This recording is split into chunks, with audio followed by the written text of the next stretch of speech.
Wake up. Yeah, wake up, ass.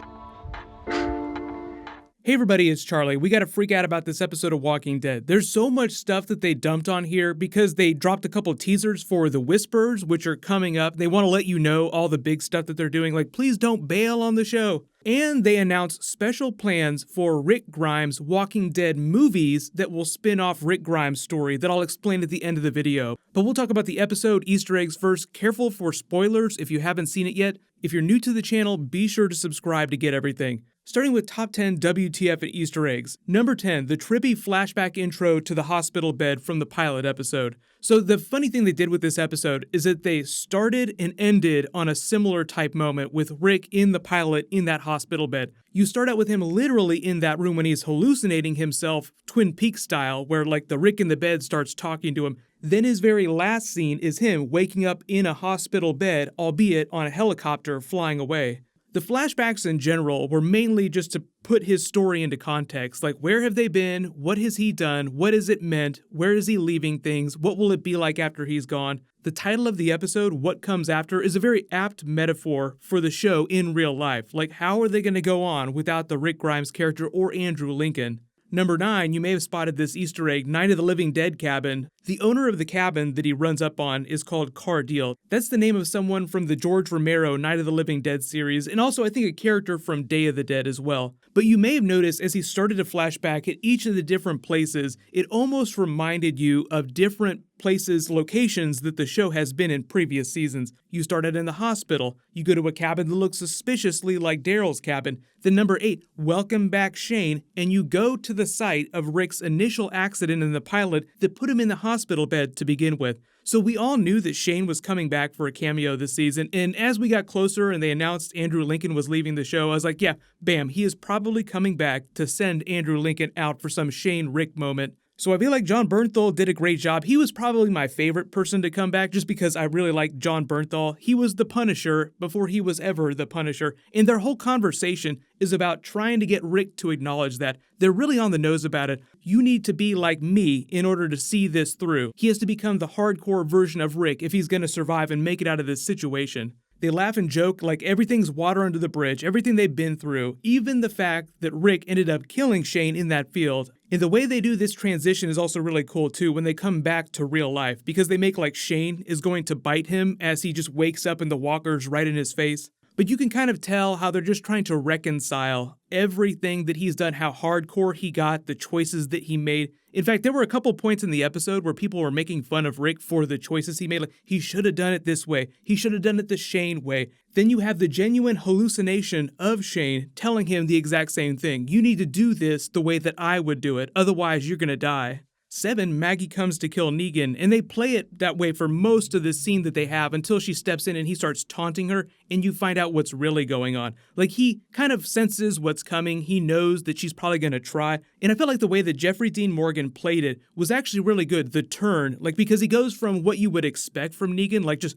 taunting it out of her, like he's got some trick up his sleeve, he's gonna try and escape or something like that. But the beautiful turn that he has in their moment there when he steps into the light. Number 6, Negan has become the Gollum version of Negan. Please, please, you have to do it. I can't live like this. I want to be with my wife. I want to be with Lucille. He's just this crumbling shell of a man, so that's how they justify her not killing him, because he's suffering a fate worse than death right now. And he even kind of slinks back into his cell of his own accord. He doesn't even put up a fight. So that was the moment where I was like, oh, they're definitely playing this authentically, and Negan really has broken. So this will be important when I talk about the teaser for the next couple of episodes, because you have the older version of Judith and you have Negan talking to her like she has some kind of relationship with him, like she goes to visit him every once in a while, and he doesn't seem quite so broken anymore, and we have the Whispers coming up, like there was that big Whispers teaser. So I think this is all them doing Negan comic book storyline, but we'll circle back around for that, because number 5, welcome back Herschel and Herschel's farm. So this is just another one of those moments where Herschel's trying to tell Rick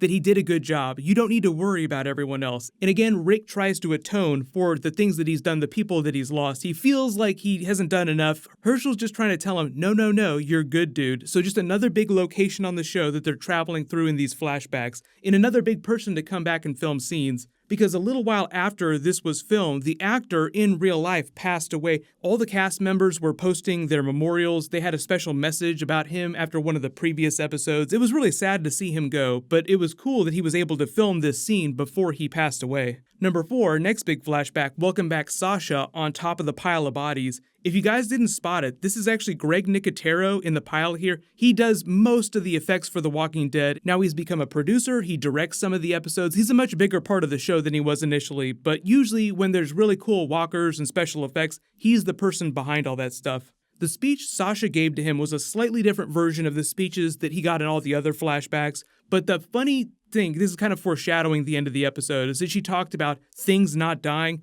The group will live on. It's this great cycle. That's more of a message to the fans. Like, we're going to continue the show. Things will go on. The cycle of life. Old actors go away. New actors come in. The story continues. The survivors as a group will continue. But it also works in a literal context too, because he flew away in the helicopter, admittedly looking like he was not going to die. The Sasha flashback at the campsite reminded me of the campsite from way back in early season 1 when the group was first together. 3, Rick blows up the bridge, famous last words, "I found him," meant to pay off the recurring theme going all the way back to season 1 when he says, "I need to find my family," because that's how he started out in season 1. "I'm just looking for my family, I need to find them." Then obviously, eventually he found them and they just happened to be with Shane. They even joked about that too. "Aren't you looking for my family, Rick? How's my baby Judith doing?" I liked how on the nose they were with the way they acknowledged Judith as Shane's daughter. 2, Jadis saves Rick with this mysterious helicopter group. She keeps referring to A's and B's. So there were a couple separate teasers and there's a couple groups that they're introducing from the comics. Initially, I thought that they were just trying to tease the Whisperers, but the actual Whisperers teaser in those flash forwards were a little bit different. So the helicopter people might be Commonwealth that they're teasing because they seem a little bit more organized than the Whisperers are, which, a very hardcore group, but they don't have quite the resources that the Commonwealth does. But it's just their way of showing you that Rick Grimes will be alive in the future. His story will continue in Walking Dead movies. So Deadline just broke the news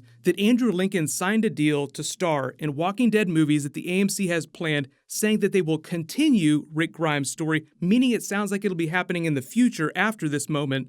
They won't start filming till next year. We don't know what the story is going to be and how they will invoke any of the stuff happening on the main show because, number 1, big flash forward, we get the Judith flash forward in Magna's group from the comics. So I'm guessing that this is maybe 5-6 years in the future. She's about the same age as Carl was when he first started wielding a gun in the early seasons. He started wearing Rick's hat.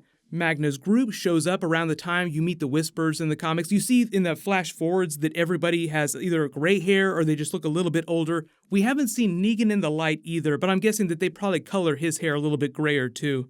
Part of the reason why they show you footage from the next 3 episodes is because that's the rest of the episodes for the first half of the season, and they want to let you know all the big stuff they have coming, like, please don't bail on our show, please keep watching, we have big stuff coming. The moment where you hear these two run into the ditch, cover themselves up with dirt, you hear the herd walk by, but you hear these raspy voices say, "Where did they go?" as if the walkers are speaking. If you're not familiar with the comics, walkers do not speak. It's because the Whisperers are wearing walker skins to camouflage themselves without being detected by the other actual walkers. So everybody let me know what was your favorite WTF moment from the episode, and what do you think about how they sent Andrew Lincoln out? It was definitely misleading with the way they played it, like, we're going to keep him alive, but he's not going to be on the show, and he'll have this other spin-off story that might not have anything to do with what's happening on the main show. So if you're not really continuing to watch the Walking Dead TV show, you will be able to go see the movie and check in on it every once in a while, but it'll be curious to see what they do with the Whisperers on the show, because they're like the next really big group. There's a whole bunch of other stuff coming up between Marvel, DC, Game of Thrones, everything else. Leave your video requests in the comments below. There was this funny video where Andrew Lincoln talks about how he wanted to go off the show. Click here to watch him prophesy his own death here. It's pretty funny. And click here for that new Game of Thrones Season 8 preview. Thank you so much for watching. Everybody stay awesome. I'll see you guys tonight.